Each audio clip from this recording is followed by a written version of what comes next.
vidas, Pai. Ajuda-nos, Senhor, nesta noite. Prospera-nos e livra-nos. Em nome do Pai, do Filho e do Espírito Santo de Deus. Amém. E graças a Deus. Amém. Glória a Deus e aleluia.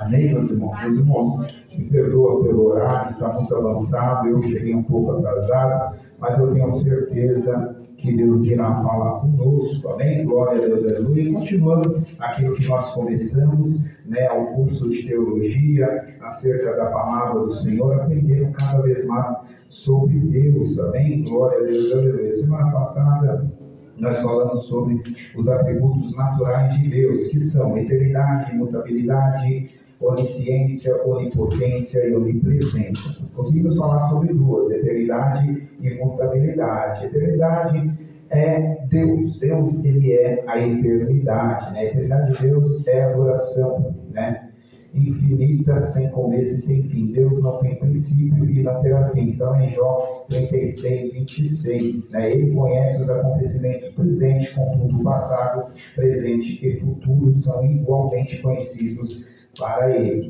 Glória a Deus. Aleluia. Deus é a eternidade. Ele quer que nós vivamos com ele na eternidade.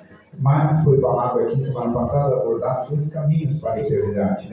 Tem a eternidade com Deus, que é o descanso, que é a glória, que é morar com Deus e ter ali, glória a Deus, aleluia, a sua recompensa com ele, galardão, e ser salvo por ele. Mas também tem a eternidade sem Deus, que é o sofrimento eterno, que é para, glória a Deus, aleluia, para nós, como a palavra diz, que Deus ele não fez o inferno para o homem, mas por conta do pecado do homem, o caminho é para o inferno. Então tem duas eternidades, vamos dizer, dois viver em eternidade, eternidade com Deus e eternidade sem Deus. Aí nós temos que escolher qual é a eternidade que nós queremos, viver com Deus ou viver sem Deus. Sem Deus é sofrimento, com Deus é gozo e alegria, amém? Glória a Deus, aleluia. Falamos sobre a imutabilidade. O que é imutabilidade? Deus, ele não muda, ele permanece o mesmo, não muda em nada, nem na sua essência, nem no seu caráter, nem no seu jeito de trabalhar, nem no seu jeito de castigar, de cobrar. Deus, ele não muda. Deus não oscila, não é meio termo, não é 90-10, nem 70-30. Deus, ele é 100% em tudo, em tudo. Deus, ele não muda. Não mudou no passado, não muda hoje, nem mudará no futuro. Amém? Glória a Deus, aleluia. Não muda, ele é o mesmo. Tanto como trabalhou no passado, como trabalha nos dias de hoje. Quem mudou? Somos nós. Eu e você mudamos. O Evangelho não é o mesmo, pastor, é porque nós mudamos.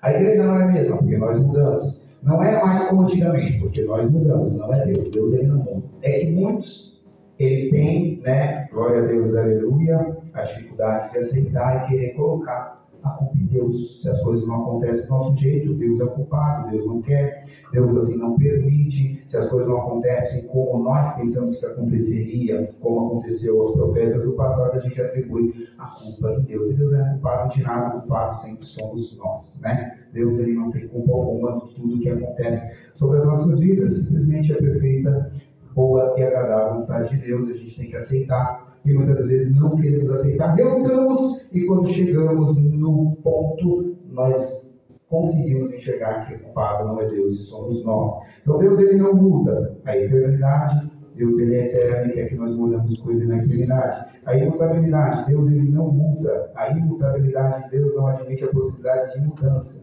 e nem sombra de variação, amém? Não é aquele gráfico, fica variando. Uma hora está assim, outra hora está assim, uma hora está embaixo, outra hora está em cima. Não tem. Com Deus não tem isso. Glória a Deus. E aleluia. Hoje nós vamos falar sobre onisciência, onipotência e onipresença. Se assim o horário nos permitir, amém, meus irmãos? Onisciência.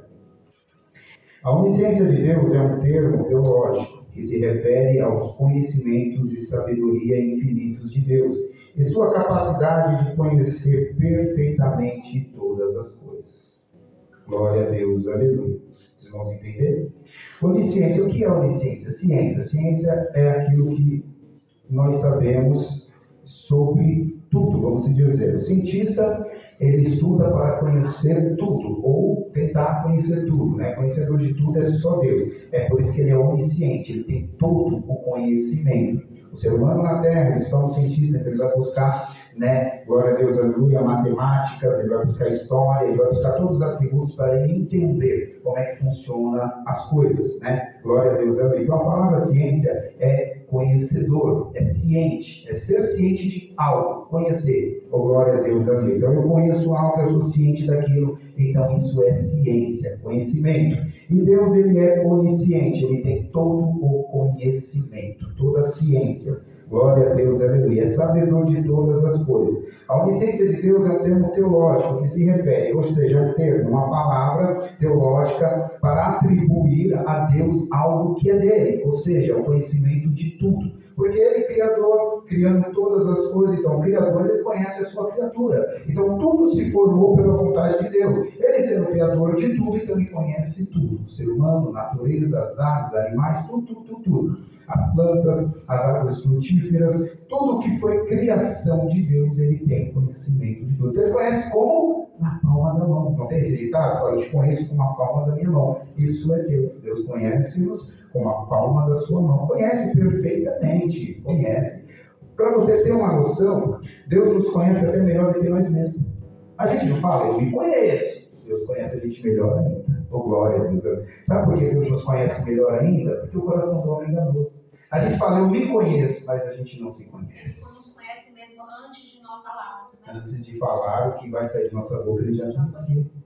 Antes de ser formado no ventre da nossa mãe, já nos conhecia. Então Deus, ele nos conhece até antes de ser gerado. Deus, ele já sabia quem é. Ele conhece tanto a nossa essência, o nosso caráter, a nossa dificuldade. Ele conhece tudo.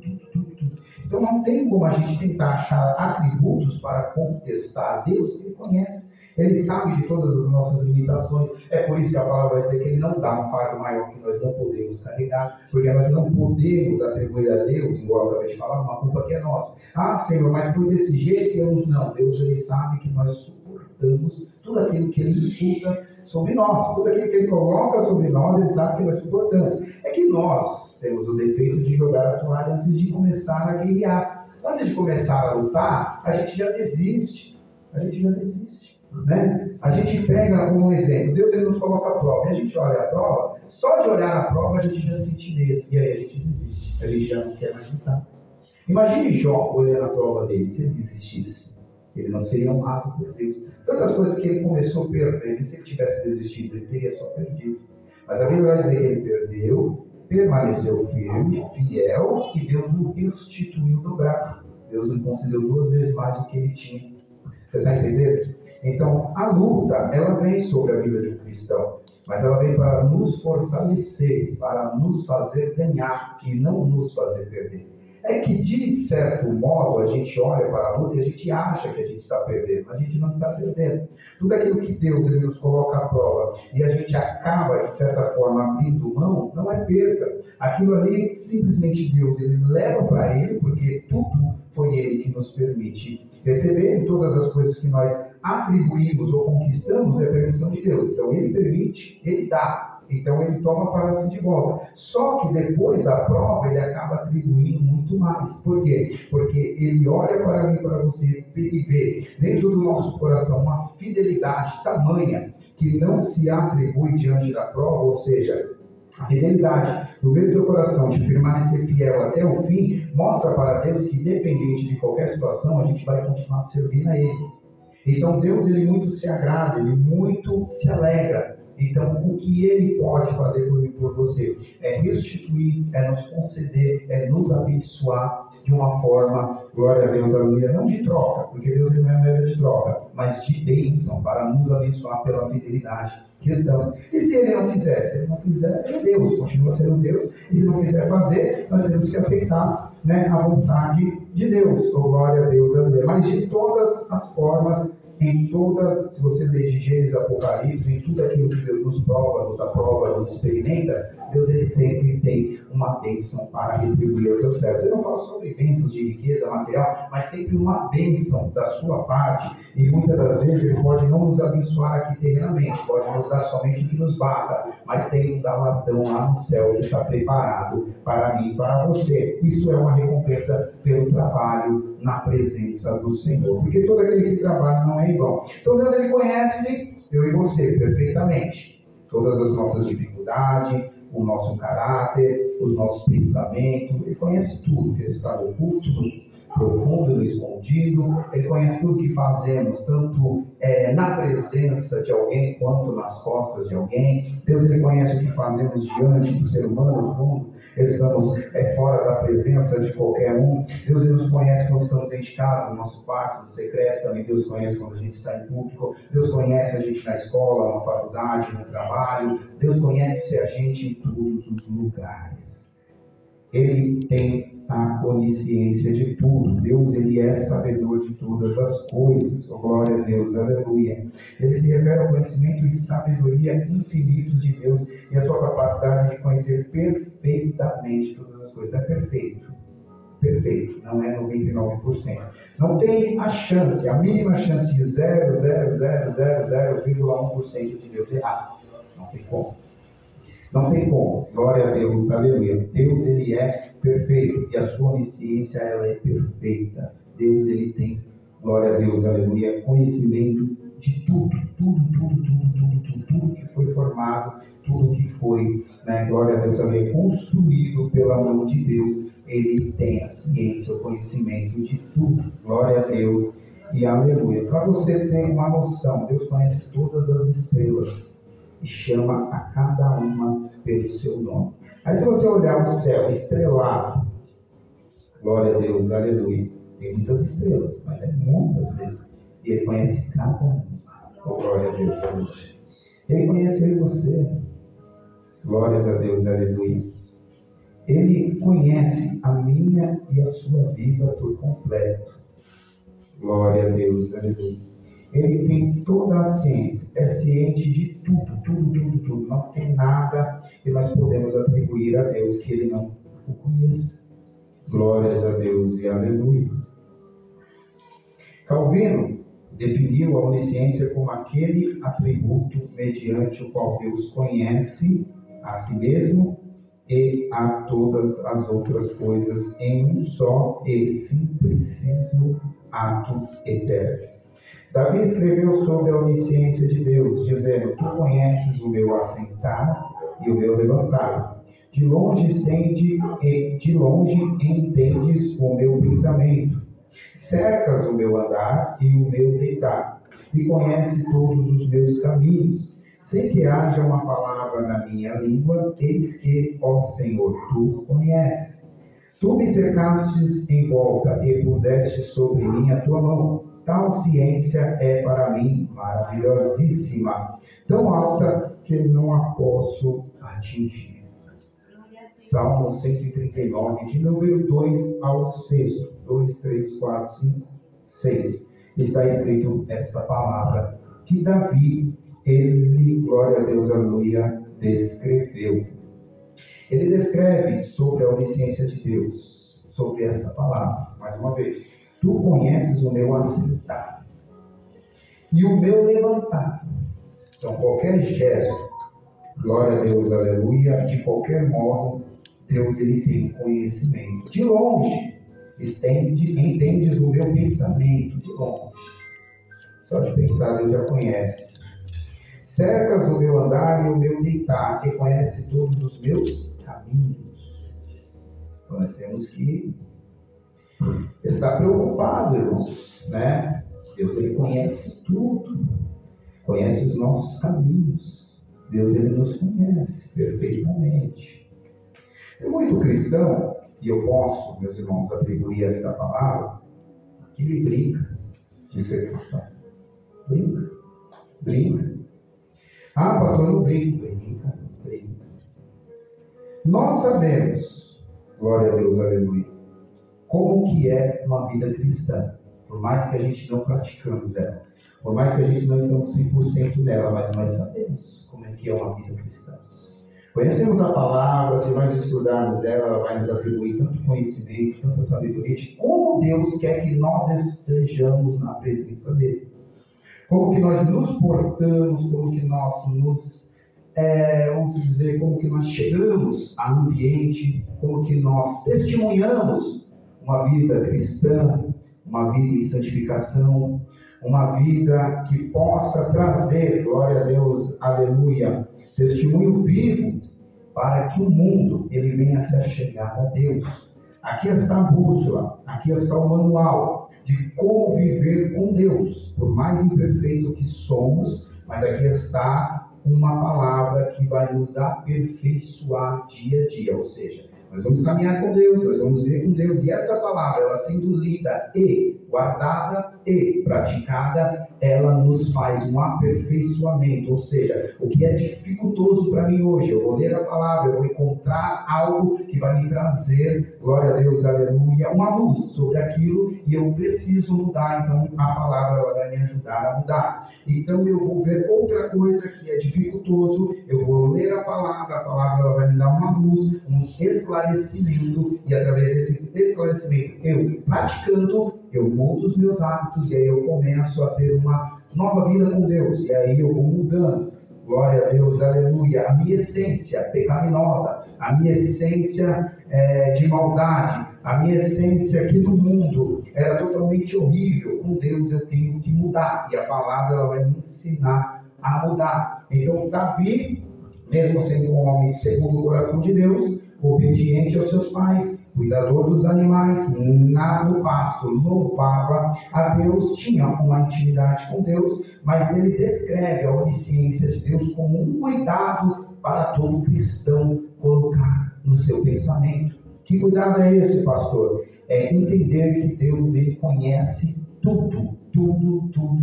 Ele tem toda a ciência. Aonde estivermos, Deus ele está nos observando. Aonde chegarmos, Deus está nos observando. O que fazemos, Deus está nos observando. Em toda prática, Deus está nos observando. Em tudo. Nós, quando eu falo que nós brincamos de ser cristão, é que nós vivemos uma vida em que Deus não está nos observando. O nosso pensamento é de que Deus não está nos enxergando. Então nós podemos fazer o que nós queremos. Nós podemos praticar o que nós queremos. Nós podemos mentir, podemos adulterar, fornicar, podemos roubar, podemos matar, porque a vida que nós levamos é essa. E eu falo, irmãos, glória a Deus, aleluia, de um jeito inteiro, e eu estou colocando aqui no geral, porque eu não estou dizendo que eu mato, que eu adultero, mas hoje a igreja muito pratica isso, e as pessoas acham que isso é normal dentro do evangelho, achando o quê? Que Deus ele não está observando, mas Deus está observando tudo. Oh, glória. E quando eu falo de matar, não precisamos pegar uma arma e matar o nosso irmão com uma arma, com uma faca, mas uma palavra mata. E quando nós adulteramos, eu não estou falando de se deitar com a mulher do próximo, ou trair a minha esposa, mas só não cobiçar a mulher de alguém, a gente já está no adultério. Jesus disse, se nós pensarmos e subir ao coração, cobiçou, já adulterou, já praticou o ato, não precisa nem ir para a cama. Você está entendendo? Se eu penso em tirar algo do meu irmão, e eu vou já deixar até um testemunho aqui. Se eu penso em tirar algo do meu irmão, e meu irmão ele passou desapercebido, ele não viu, ele não observou, eu já estou ali no ato do pecado.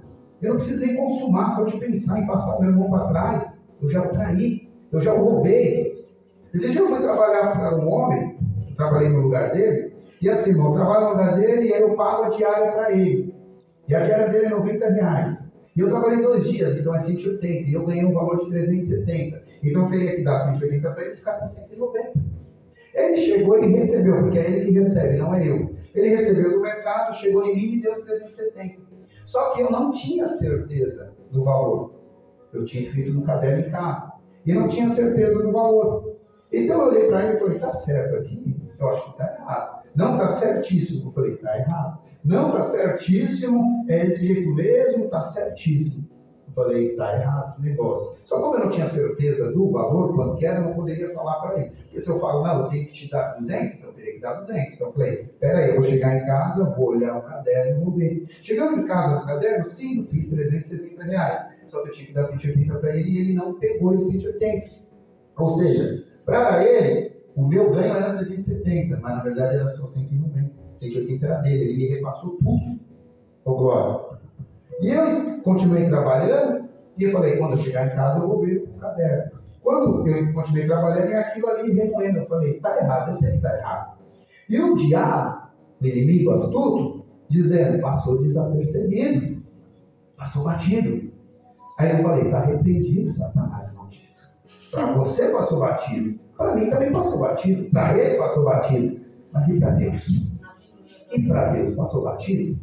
Por causa de R$180 eu posso me sujar. Por causa de R$180 eu posso perder uma bênção muito maior. Por causa de R$180, sabe o que eu posso perder, Satanás? Estou ali, repreendendo minha salvação, que vale muito mais do que R$180. Ser uma pessoa atribuída a um roubo, porque não é meu, ele se confundiu, e eu tenho certeza que ele se confundiu, e eu preciso devolver esse dinheiro para ele. Mas se eu pego, fico quieto e guardo, Deus ele está vendo tudo. Na hora ali passa desapercebido, ele não vai falar nada, porque ele não percebeu, ele nem sabe. Esse dinheiro está comigo, eu preciso devolver para ele.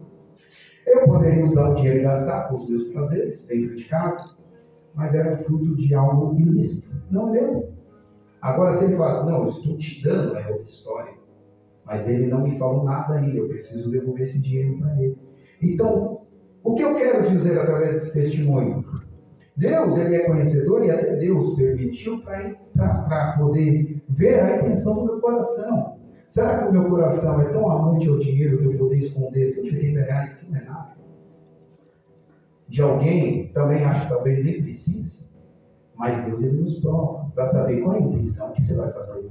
O diabo está soprando, dizendo, passou batido, desapercebido. Aí ele deixou quieto. Não é assim. Deus ele conhece, ele tem a ciência. Se realmente aquele homem esqueceu, se não esqueceu, se ele está me experimentando também. De repente eu falo, passou batido, dinheiro é meu, guarda no bolso. Aí esse rapaz ele poderia me ajudar muito mais lá na frente e falar, não vou ajudar, porque aquele pastor ladrão ali me roubou R$180. Aí ele chega e fala para todo mundo lá no ponto lá, e aí, como é que fica a minha cara? Um dirigente de igreja que se aproveitou de uma situação, está entendendo como é ser cristão? Não é fácil. Não é fácil ser cristão, é difícil. Mas também não é impossível ser cristão. É difícil você ser cristão, é difícil você ser servo do Senhor. Deus ele nos põe à prova sempre. O inimigo nos põe à prova sempre. O inimigo ele monta laços, embaraços para tentar nos derrubar e a gente cai se a gente quiser. Essa é a verdade. A gente cai se a gente quiser. O diabo ele não nos força a fazer, ele não nos obriga a fazer. Ele simplesmente monta laços. Quem cai no embaraço é você. Você já ouviu a história do cavalo? Em que o diabo ele solta o cavalo vai lá e acaba com a horta, a plantação do outro fazendeiro. Aí o fazendeiro mata o cavalo. Aí o outro fazendeiro que era dono do cavalo matou o fazendeiro. Aí o filho do fazendeiro matou o fazendeiro. Aí foi um matando o outro. Aí o diabo só assistindo, só observando. Aí perguntaram pro diabo, o que você foi? Todo aquele nervosismo, dizendo, sacanagem, o que você fez? Ele falou, nada, eu só soltei o cavalo. Você está entendendo? Ele só soltou o cavalo. Quem fez? Quem praticou? O ser humano, no seu impulso, na sua natureza, no seu jeito de querer resolver as coisas. Eu vou fazer, não quero saber, desse jeito, então vamos lá. Ele fica só assistindo. Só assistindo. Você está entendendo? Então nós temos, irmãos, que colocar essa palavra ao coração